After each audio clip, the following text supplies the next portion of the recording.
भगवान मूर्ति मैया के गर्भ से प्रकट हुए नर नारायण भगवान क्यों प्रकट हुए थे? एक सहस्त्र कवच नाम का राक्षस था, उसका वध करने के लिए हुए। सहस्त्र कवच ने तपस्या करके ब्रह्मा जी से कहा कि मुझे अमर बना दो, ये सबरे अमर ही बनना। अच्छा, एक बात तो निश्चित हुई, कथा कहते कहते मन में आया, मरने से जो डरे वो राक्षस है, मृत्यु से डरिए मत। देख लो आप उठा करके, रावण डरता था, कंस डरता था, किसी से नहीं डरते थे ये, बस मरने से, इनको मरना नहीं है।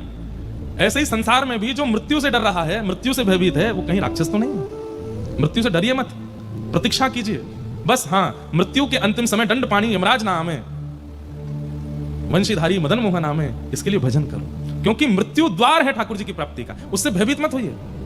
तो सहस्त्र कवच बहुत भयभीत रहता था। उसने ब्रह्मा जी की तपस्या करके कहा मुझे अमर बना दो। ब्रह्मा जी बोले अमर का वरदान नहीं देते हम। तो उसने कहा, तो फिर जैसे हिरण्यकश्यप ने बहुत वरदान मांगे, ऐसे ही सहस्त्र कवच ने मांगा कि आप एक काम कर दीजिए। फिर बोले क्या? मुझे 1000 कवच दीजिए, और उस कवच की योग्यता कैसी हो? एक कवच वही काट सके जो 1000 वर्ष तपस्या करेगा। ध्यान से सुनिएगा, 1000 वर्ष तपस्या करने के बाद कोई वो व्यक्ति मेरा एक कवच काटे, और एक कवच को काटने में भी 1000 वर्ष का समय लगे। और तीसरा वरदान दे दीजिए कि कवच कटते ही काटने वाला मर जाए। ब्रह्मा जी बोले तथास्तु। तो सहस्त्र कवच हंसने लगा हिरण्यकश्यप की तरह, वाह ये असंभव जैसा है, मैंने 1000 कवच मांगे हैं, एक कवच 1000 वर्ष की तपस्या के बाद कटेगा और उसको काटने में भी 1000 वर्ष लगेंगे, और मैं 1000 कवच हो गया मैं तो अमर। ब्रह्मा जी बोले समय बताएगा।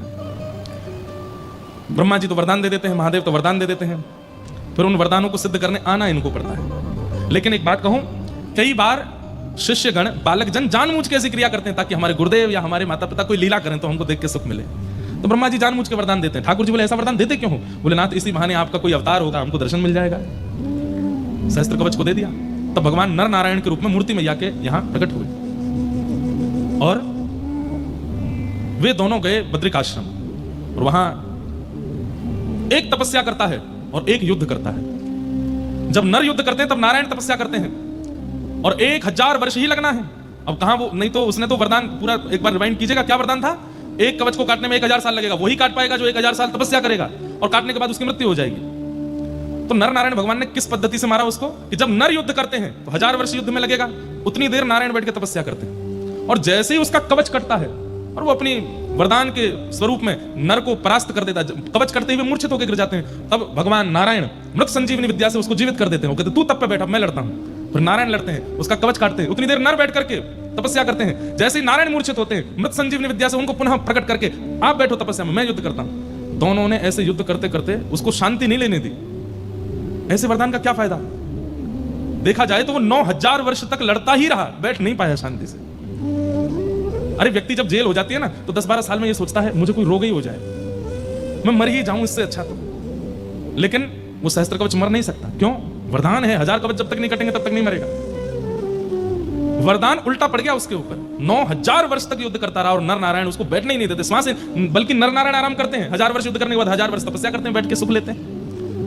एक कवच जब उसका रह गया, इतने के बाद भी उसने मृत्यु को स्वीकार नहीं किया, छुप गया।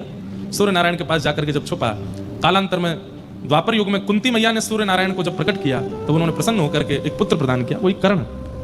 एक कवच रह गया था, उसको अर्जुन ने, नर की बारी थी मारने की, तो नर के रूप में अर्जुन आए और नारायण के रूप में कृष्ण आए और उसका वध किया। तो वही नर नारायण सतयुग के भगवान बद्र विशाल।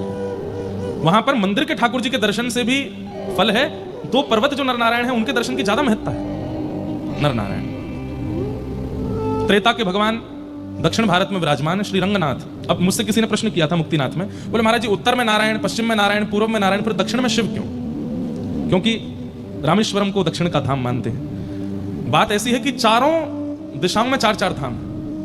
नारायण